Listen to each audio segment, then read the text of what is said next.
Praise lord. దేవునికి మహిమ కలుగునుగాక. ఈ దినము దేవుడిచ్చిన వాక్య భాగంలోనికి మనం వస్తున్నాము. ఈ సమయమును వేచి ఉన్న ప్రతి దేవుని బిడ్డలను బట్టి స్తుతిస్తున్నాను. ప్రతి విశ్వాస కుటుంబాలను బట్టి స్తుతిస్తున్నాను. ప్రతి ఒక్క అన్యజనులను బట్టి, ప్రతి ఒక్కరిని బట్టి, ప్రభునామను బట్టి స్తుతిస్తున్నాను. ఈ సమయంలో వాక్యము కొరకు వేచి ఉన్న ప్రతి ఒక్క బిడ్డలకు వందనములు తెలియపరుస్తూ ఉన్నాను. ప్రభు ఈ దినము మనతో మాట్లాడుతున్న కొన్ని విషయాలు మనం చూస్తున్నప్పుడు 121 కీర్తన 5వ వచనము మనము ధ్యానించుకుంటాము.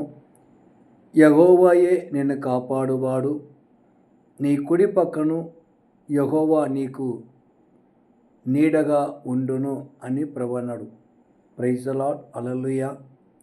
ప్రభు మనకు నీడగా ఉంటానని ప్రభు అన్నాడు. Praise the Lord. హల్లెలూయా. ఆయన మనలను కాపాడే దేవుడుగా ఉంటున్నాడు. అందుకే ఆయన కాపాడువాడు, కొనుకోడు, నిద్రపోడు.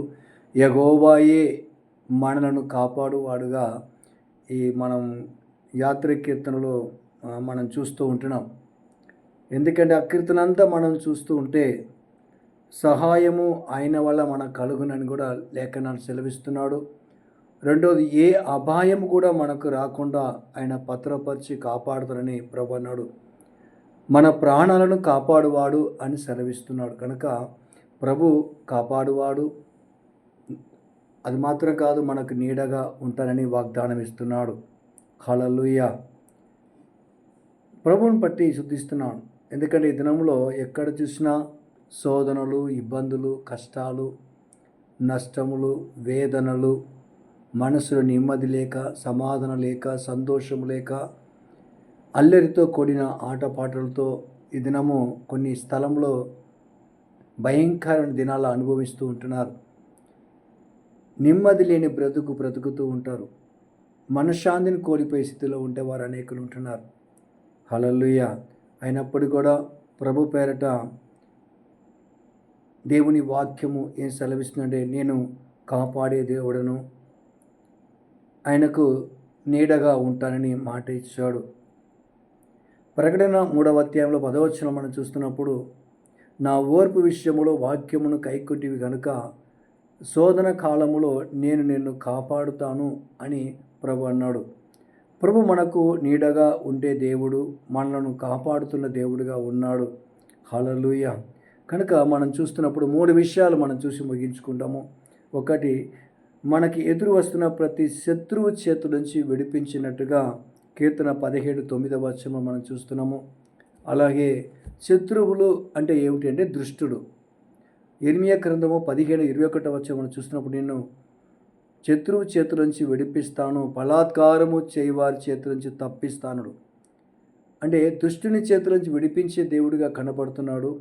రెండోది, బలాత్కారము చేయవారి చేతుల నుంచి తప్పించే దేవుడిగా ఉన్నాడు. ప్రైజ్లో ఆయన తప్పించే దేవుడు, విడిపించే దేవుడు, విమోచించే దేవుడిగా కనబడుతున్నాడు.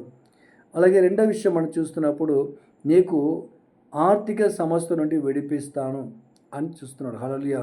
పేద విధవరాల విషయంలో, సారపెద్దు విధవరాల విషయం ఊర్లో మనం చూస్తున్నప్పుడు, పేద విధవరాలు ఎలా ఆశీర్వాదం పొందిందో అలా అంటే ఆశీర్వాదం దేవుడు మనకిస్తాడు. హల్లెలూయా. దేవునికి మహిమ కలుగును కాక. మూడోది మనం చూస్తున్నప్పుడు, ఎలాంటి శ్రమలు కలిగినప్పుడు కూడా ఆయన విడిపిస్తాడు, ఆయన రక్షిస్తాడు, విమోచిస్తాడని ప్రభు అంటున్నాడు. హల్లెలూయా. ఆనాడు మన యోనా విషయంలో మనం చూస్తున్నప్పుడు కూడా ఆయన యోనా కొన్ని విషయంలో సంతోషించాడు. సొర చెట్టు కాడ కూర్చుని ఆ సొర చెట్టు నీడని చూసి సంతోషించాడు. హల్లెలూయా. దేవుడు ఆయన మనవిని కూడా ఆలకిస్తాడు. ఎందుకంటే అలాంటి శ్రమల్లో దేవుడు అతన్ని విడిపించినట్టుగా, భద్రపరిచినట్టుగా, కాపాడినట్టుగా, రక్షించినట్టుగా, దేవుడు మరల ప్రభు ఆయన సన్నిధానము నిలబెట్టినట్టుగా మనం చూస్తూ ఉంటున్నాం. ఈ దినం ప్రతి కుటుంబంలో దేవుడు ఏమంటున్నాడంటే, నీ కుడి పక్కన యెహోవా నీకు నీడగా ఉంటును. దేవునికి మహిమ కలుగును కాక. చిన్న ప్రార్థన చేసుకుంటాము. పరిశుద్ధుడైన దేవా, నీ పాదములకు వందనాలు యేసయ్యా. తండ్రి కుమార పరిశుద్ధుడానికి మహిమ కలుగును కాక. ఈ దినం ఇచ్చిన ఈ వాక్య భాగమును బట్టి స్తుతిస్తున్నాను. ఎవరైతే ప్రభా ఈ వాక్యమును వింటూ ఉంటున్నారో వారు దీవించండి, ఆశీర్వదించండి, ఆర్థిక ఫలాలు దయచేయండి, శత్రు నుంచి విడిపించమని, రక్షించమని యేసయ్య నామములో అడుగుచున్నాను తండ్రి. ఆమేన్. God bless you.